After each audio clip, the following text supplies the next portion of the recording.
우리의 삶을 인도하신 하나님, 새로운 하루를 열어주시고 예배로 시작하게 하심을 감사드립니다. 우리의 오늘이 세상 풍조에 휩쓸리지 않고 주님 손에 붙들리며 살아가게 하옵소서.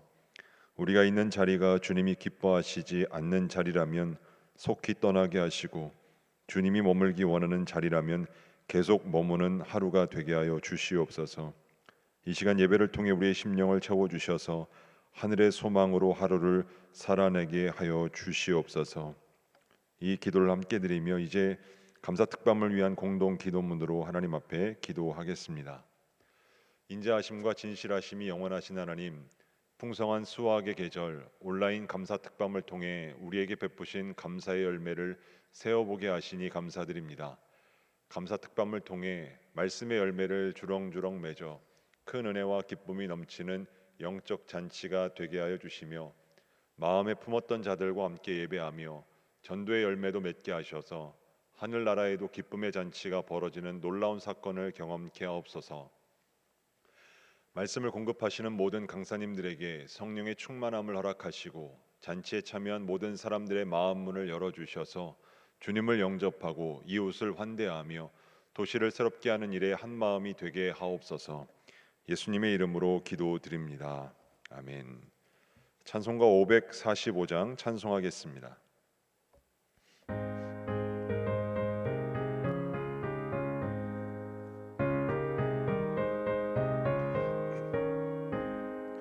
이 눈에 아무 증거 아니 배어도 믿음만을 가지고 선을 걸으며, 이 귀에 아무 소리 아니 들려도 하나님의 약속 위에 서리라. 걸어가세 믿음 위에 서서, 나가세 나가세 의심 버리고, 걸어가세 믿음 위에 서서, 눈과 귀에 아무 증거 없어도 이 눈이 보기에는 어떠하든지 이미 얻은 증거대로 늘 믿으며, 이 맘에 의심 없이 살아갈 때에 우리 소원 주 안에서 이루리. 걸어가세 믿음 위에 서서, 나가세 나가세 의심 버리고, 걸어가세 믿음 위에 서서, 눈과 귀에 아무 증거 없어도 주님의 거룩함을 두고 맹세한 아버지는 참 이쁘다. 그 귀한 모든 약속 믿는 자에게 능치 못할 무슨 일이 있을까. 걸어가세 믿음 위에 서서, 나가세 나가세 의심 버리고, 걸어가세 믿음 위에 서서, 눈과 귀에 아무 증거 없어도. 오늘 우리에게 주신 하나님 말씀은 욥기 24장 1절에서 25절입니다. 구약 784면에서 785면, 생명의 삶은 86면에서 87면에 있습니다. 이제 하나님의 말씀을 봉독합니다. 어찌하여 전능자는 때를 정해놓지 아니하셨는고, 그를 아는 자들이 그의 날을 보지 못하는고, 어떤 사람은 땅의 경계표를 옮기며 양떼를 빼앗아 기르며 고아의 나귀를 몰아가며 과부의 소를 볼모 잡으며 가난한 자를 길에서 몰아내나니, 세상에서 학대받는 자가 다 스스로 숨는구나. 그들은 거친 광야의 들나귀 같아서 나가서 일하며 먹을 것을 부지런히 구하니, 빈들이 그들의 자식을 위하여 그에게 음식을 내는구나. 밭에서 남의 꼴을 베며 악인이 남겨둔 포도를 따며, 의복이 없어 벗은 몸으로 밤을 지내며 추워도 덮을 것이 없으며, 산중에서 만난 소나기에 젖으며 가릴 것이 없어 바위를 안고 있느니라. 어떤 사람은 고아를 어머니의 품에서 빼앗으며 가난한 자의 옷을 볼모 잡음으로 그들이 옷이 없어 벌거벗고 다니며 곡식 이삭을 나르나 굶주리고, 그 사람들의 담 사이에서 기름을 짜며 목말라 하면서 술투를 밟느니라. 성중에서 죽어가는 사람들이 신음하며 상한 자가 부르짖으나 하나님이 그들의 참상을 보지 아니하시느니라. 또 광명을 배반하는 사람들은 이러하니 그들은 그 도리를 알지 못하며 그 길에 머물지 아니하는 자라. 사람을 죽이는 자는 밝을 때에 일어나서 학대받는 자나 가난한 자를 죽이고 밤에는 도둑같이 되며 간음하는 자의 눈은 저물기를 바라며 아무 눈도 나를 보지 못하리라 하고 얼굴을 가리며 어둠을 틈타 집을 뚫는 자는 낮에는 잠그고 있으므로 광명을 알지 못하나니 그들은 아침을 죽음의 그늘같이 여기니 죽음의 그늘의 두려움을 알미니라. 그들은 물 위에 빨리 흘러가고 그들의 소유는 세상에서 저주를 받나니 그들이 다시는 포도원 길로 다니지 못할 것이라. 가뭄과 더위와 눈 녹은 물을 곧 빼앗나니 스올이 범죄자에게도 그와 같이 하느니라. 모태가 그를 잊어버리고 구더기가 그를 달게 먹을 것이라. 그는 다시 기억되지 않을 것이니 부리가 나무처럼 꺾이리라. 그는 임신하지 못하는 여자를 박대하며 과부를 선대하지 아니하는도다.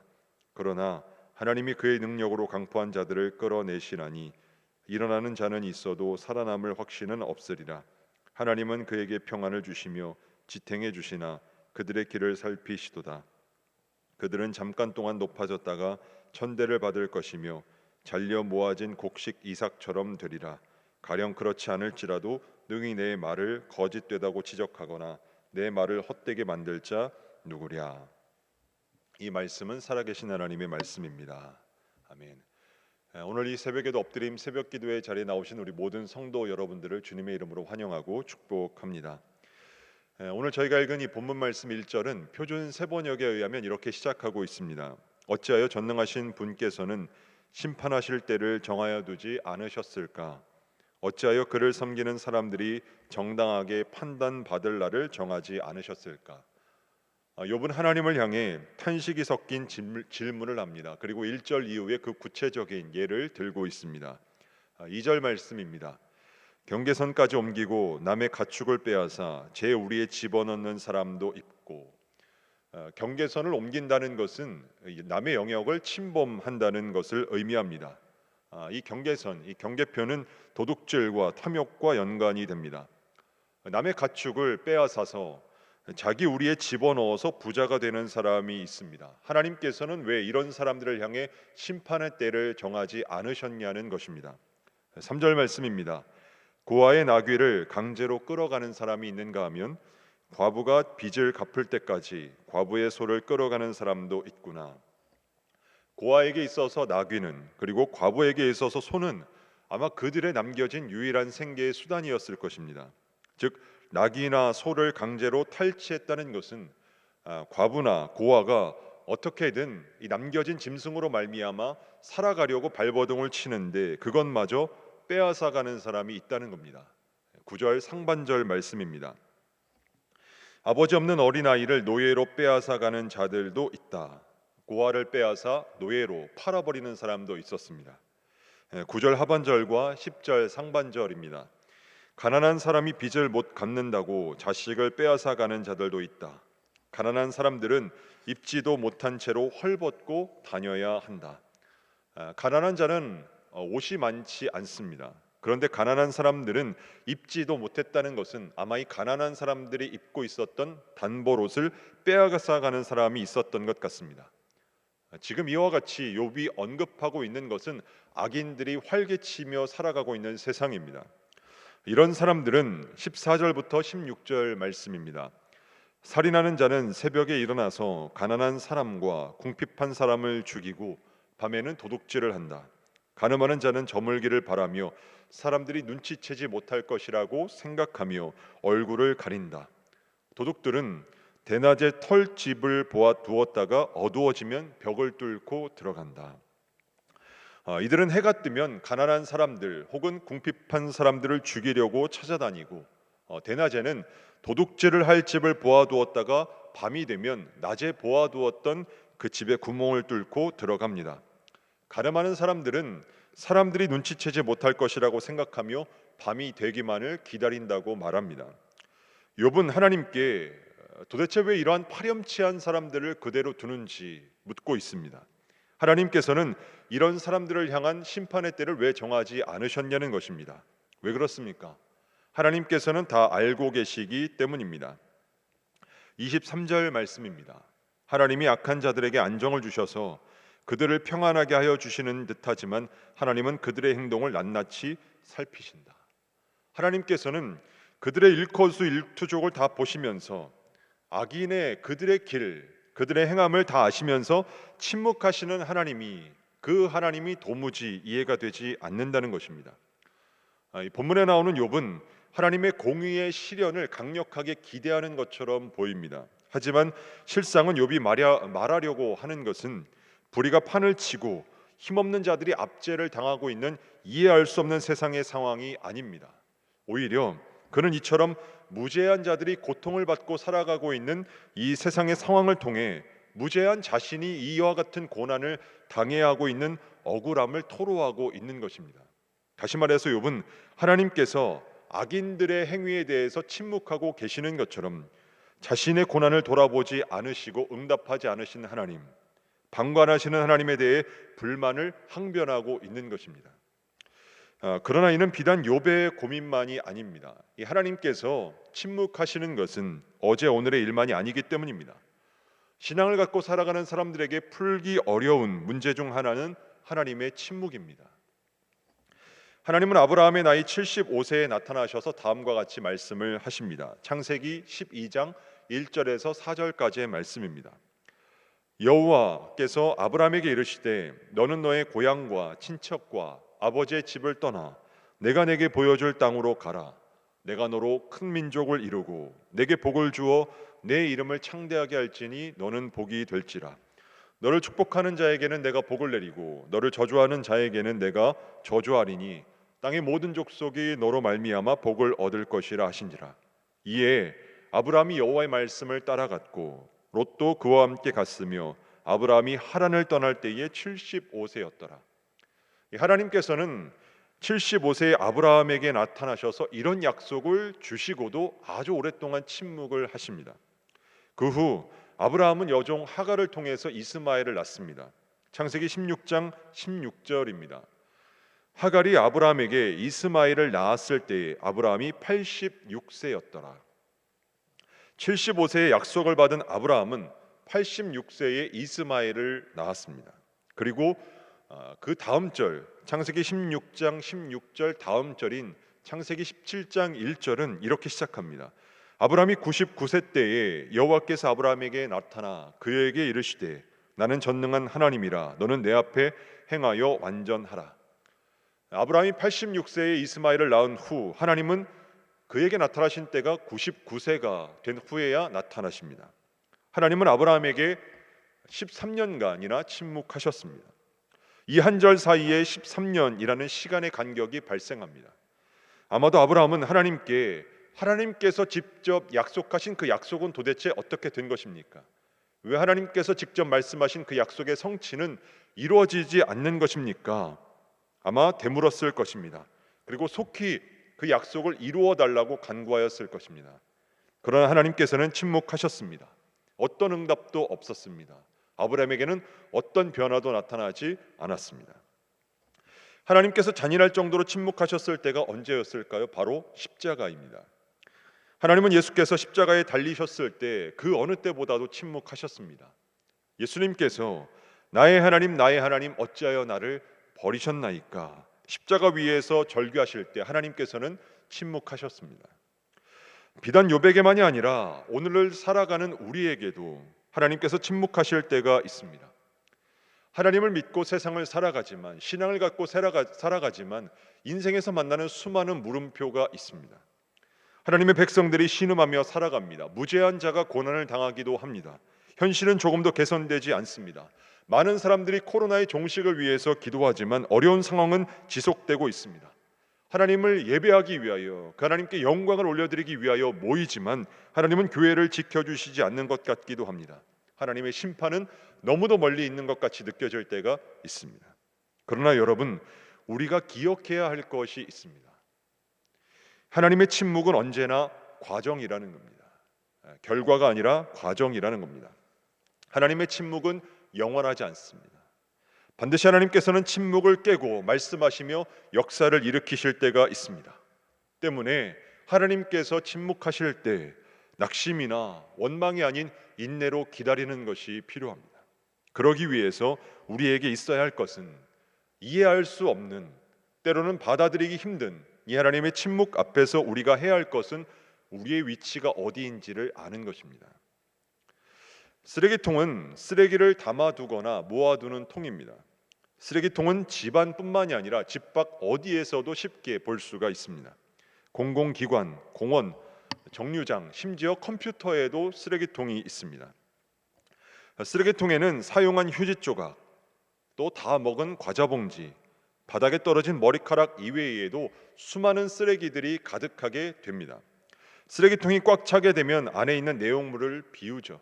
통을 비웁니다. 그리고 다시 쓰레기들을 쓰레기통에 버립니다. 비워진 쓰레기통은 다시 쓰레기들로 가득하게 되고, 채워지면 또 다시 쓰레기통을 비우고, 다시 비워진 쓰레기통은 쓰레기로 채우게 됩니다. 가득 차면 다시 비우게 되고 다시 채우고, 이 쓰레기는 어느 집에나 있습니다. 어느 기관이나 어느 단체나 세상의 어디를 둘러봐도 쓰레기는 있습니다. 사람들은 엄청난 양의 쓰레기들과 함께 살아가고 있습니다. 모든 공간에는 엄연히 생활 쓰레기가 존재하는데, 사람들은 어떠한 상태를 두고 깨끗하다라고 이야기를 합니까? 쓰레기가 쓰레기통에 들어가 있는 상태를 보고 깨끗하다라고 이야기합니다. 쓰레기가 없는 집을 깨끗하다고 이야기하는 것이 아니라, 쓰레기가 아무것도 없는 곳이 깨끗하다라고 말하는 것이 아니라, 쓰레기가 쓰레기통에 들어가 있을 때 그 집을, 또 그 공간을 깨끗하다라고 말합니다. 반대로 창밖이나 바닥 아무데나 던져 있는 쓰레기 혹은 담배꽁초, 생각 없이 길거리에 버려지는 휴지 조각 같은 쓰레기와 오물들이 쓰레기통 안이 아니라 밖에 아무렇게나 지저분하게 널브러져 있을 때 그 상태를 보고 더럽다라고 이야기를 합니다. 갯벌에 있는 진흙을 지저분하다고 느끼는 사람은 없습니다. 하지만 진흙이 묻은 발로 방 이곳저곳을 헤집고 돌아다닐 때, 그리고 진흙의 발자국을 남길 때 그 상태를 보고 지저분하다라고 이야기합니다. 방은 진흙이 있을 곳이 아니라는 인식이 이미 자리했기 때문입니다. 지저분하다라는 것은 어떤 물건이 있어야 할 곳에 있지 않을 때 지저분하다라고 표현합니다. 우리가 사는 세상에는 많은 자리가 있습니다. 그리고 그 자리에는 자리에 맞게 살아가는 것이 필요합니다. 저와 여러분의 위치는 하나님의 위치가 아닙니다. 때로는 하나님께서 침묵하신다 하더라도 하나님의 방식으로 일하시는 그 하나님을 신뢰하며 기다릴 수 있어야 합니다. 때문에 우리는 하나님의 침묵일 때 우리가 가져야 할 자세는 우리의 위치가 어디인지를 아는 것입니다. 자리에 맞는 자세로 그 역할로 살아가야 합니다. 그러기 위해서는, 그러한 삶을 살아가기 위해서는 어떻게 해야겠습니까? 저는 6월 중순부터 한 달간 그 안식월을 가졌습니다.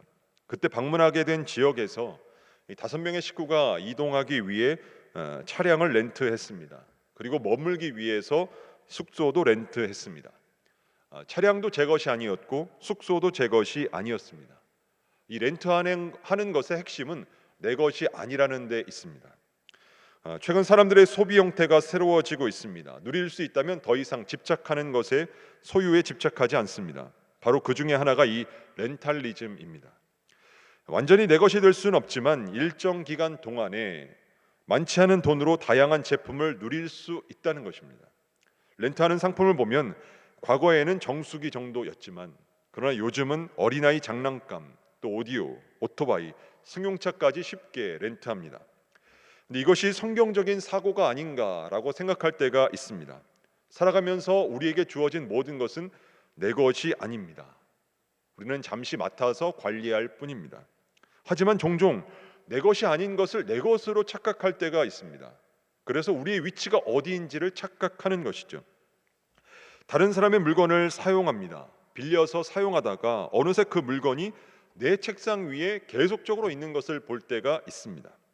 게다가 오랫동안 사용하였기에 이게 누구 것이었는지 빌려준 사람이 생각나지 않을 때도 있습니다. 사용하다 보니 그 물건이 내 것인 줄 착각하게 되는 것입니다. 긴 시간 동안 잘 사용하다가 그러다 보니 손에 익을 대로 익어버렸기에 문득 돌려줄 때가 되면 내 것이 아님에도 불구하고 돌려줄 때 아쉬운 마음이 들기도 합니다. 이런 착각은 소중한 것일수록 더욱 심해집니다. 살아가면서 우리에게 필요한 것은 이 렌트의 정신입니다. 자신의 생명도, 건강도, 자녀도, 시간도, 물질도 내 것이 아닙니다. 내가 주인이 아닙니다. 때문에 내가 있어야 할 위치가 어딘지 알 수 있어야 합니다. 가끔 패스트푸드점에 들어가 보면 배달하는 아르바이트생을 볼 때가 있습니다. 아르바이트생들은 대개는 오토바이로 배달을 하기도 하고 때로는 차량을 이용해서 배달을 하기도 합니다. 많은 양을 배달해야 하는 오토바이도 연식이나 상태에 따라 차이가 있습니다. 하지만 이 배달하는 아르바이트생을 보면 어느 누구도 타고 나가야 하는 오토바이나 차에 대해서 불만을 표출하지 않습니다. 이번 배달에는 오토바이를 탈 수도 있고 또 이번 배달에는 차량을 이용할 수도 있습니다. 오토바이도 내가 탔던 오토바이를 타는 것이 아니라 다른 사람이 이용했던 오토바이를 탈 때도 있습니다. 배달을 나가야 하는 상황에서 차를 타고 싶다고 아니면 저 오토바이를 타고 싶다고 말하는 아르바이트생은 없습니다. 그 이유는 한 가지 때문입니다. 자기 것이 아니기 때문이죠. 내가 주인이 아니기 때문입니다. 배달을 마치고 근무 시간이 끝나면 사용했던 오토바이나 차량은 놓아두고 각기 자기의 방법으로 집으로 돌아갑니다. 이와 같은 방식으로 우리가 살아갈 때 우리의 위치를 잃지 않을 수 있습니다. 내가 누구인가? 내가 세상을 어떤 자세로 살아가야 하는가? 하나님이 침묵하실 때 내가 어떤 모습으로 견디며 살아가야 하는가? 말씀을 정리하겠습니다. 하나님이 침묵하시는 것으로 인해 가슴에 녹아내리는 것과 같은 고통이 있을 때가 있습니다. 하나님의 침묵에는 이해할 수 없지만 반드시 이유가 있습니다. 하나님은 때로 침묵을 통해서도 하나님의 역사를 이끌어 가십니다. 침묵은 하나님의 일하시는 방식이기 때문입니다. 침묵을 통해 우리가 알지 못하는 역사를 이루어 가실 때 우리가 위치가 어디인가, 내가 어디에 있어야 하는 사람인가 깨달을 수 있어야 합니다. 먹구름이 하늘을 가려 캄캄해지더라도 해는 여전히 구름 뒤에 있듯이 하나님의 침묵에서 우리가 기억해야 할 것은 하나님을 신뢰하는 것입니다. 바라기는 하나님의 침묵 속에서도 우리의 위치를 기억하며 반드시 일하시고 역사하실 하나님을 기대함으로 또 신뢰함으로 나아가는 우리 복된 저와 여러분 다 되실 수 있기를 주님의 이름으로 축복합니다. 기도하겠습니다. 존귀하신 하나님 아버지, 다윗은 왕이었음에도 불구하고 성경은 하나님 앞에라고 기록함으로써 그간을 하나님 앞에서라는 인식을 놓치지 않으려 했던 인물이었음을 보게 됩니다. 왕은 누구보다도 교만해지기 쉬운 자리에 있는 사람입니다. 자신이 최고라고 착각하기 쉬운 자리에 놓일 수 있는 사람입니다. 한 나라가 나의 나라라고 착각하기 쉬운 사람입니다. 그런데 그가 고백합니다. 하나님 앞에서.